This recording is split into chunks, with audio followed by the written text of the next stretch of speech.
আমাজনের আকাশে সন্ধ্যার আলো ধীরে ধীরে মিলিয়ে যাচ্ছে। চারিদিকে ঘন অন্ধকার নেমে আসছে। পৃথিবীর সবচেয়ে বড় জঙ্গল আমাজন, যার ভেতরে লুকিয়ে আছে অগণিত রহস্য। এই জঙ্গলে প্রতিটি গাছ, প্রতিটি নদী, প্রতিটি কাদামাটি যেন এক একটা ভয়ের গল্প বলছে। হাজার বছরের পুরনো এই অরণ্যে মানুষ যতবার প্রবেশ করেছে ততবারই নতুন কিছু আবিষ্কার করেছে। আর আজও এই অরণ্যের গভীরে এমন কিছু প্রাণী আছে যাদের খোঁজ বিজ্ঞানের বলে পাওয়া যায় না।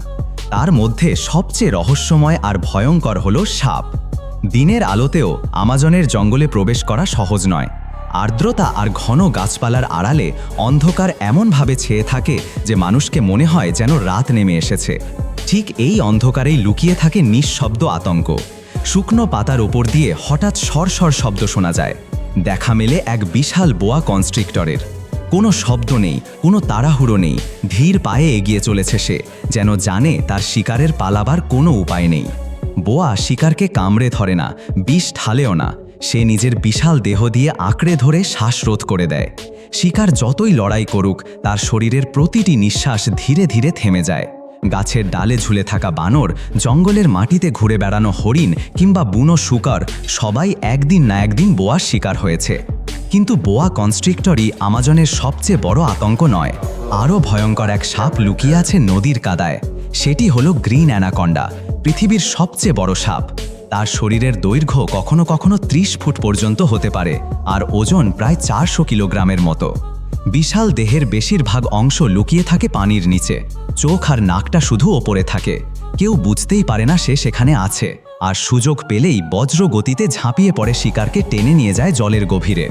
কুমির, হরিণ, কচ্ছপ, এমনকি জলহস্তির মতো শক্তিশালী প্রাণীকেও অ্যানাকন্ডা শিকার করেছে বহুবার। তার আঁকড়ে ধরা একবার শুরু হলে মুক্তির কোনো পথ নেই। আমাজনের জঙ্গল শুধু বিশাল সাপের জন্যই ভয়ঙ্কর নয়, অদ্ভুত সব রঙিন সাপও এখানে দেখা যায়। কিছু সাপের শরীর যেন রঙিন কারুকাজে ভরা।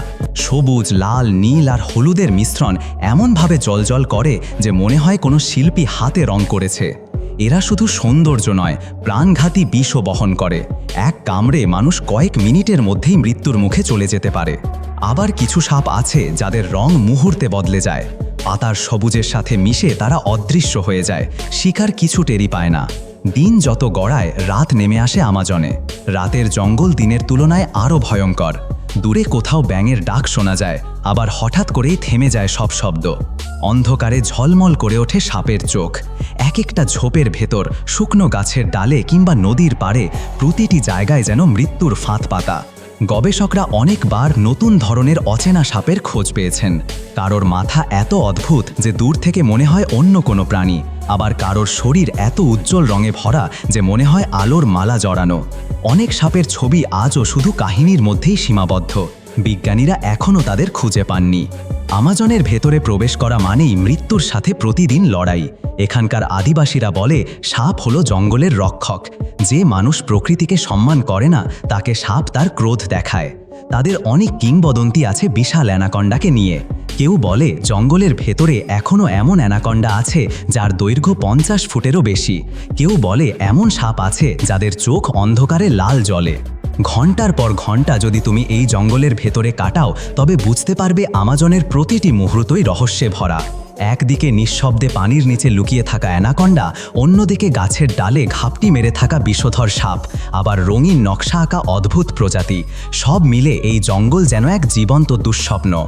শেষ পর্যন্ত যখন রাত গভীর হয়, চারিদিকে কুয়াশা নেমে আসে, তখন আমাজনের সাপেরা আরও সক্রিয় হয়ে ওঠে। পায়ের নিচে পাতার সরসর শব্দ শোনা যায়। মনে হয় অন্ধকারের ভেতরে শত শত চোখ তাকিয়ে আছে। হয়তো মানুষ কখনোই পুরোপুরি জানতে পারবে না এই জঙ্গলের ভেতরে কত ধরনের সাপ লুকিয়ে আছে। কিন্তু একটা জিনিস নিশ্চিত, আমাজন এখনও পৃথিবীর সবচেয়ে ভয়ঙ্কর আর রহস্যময় সাপেদের চিরস্থায়ী আবাসস্থল।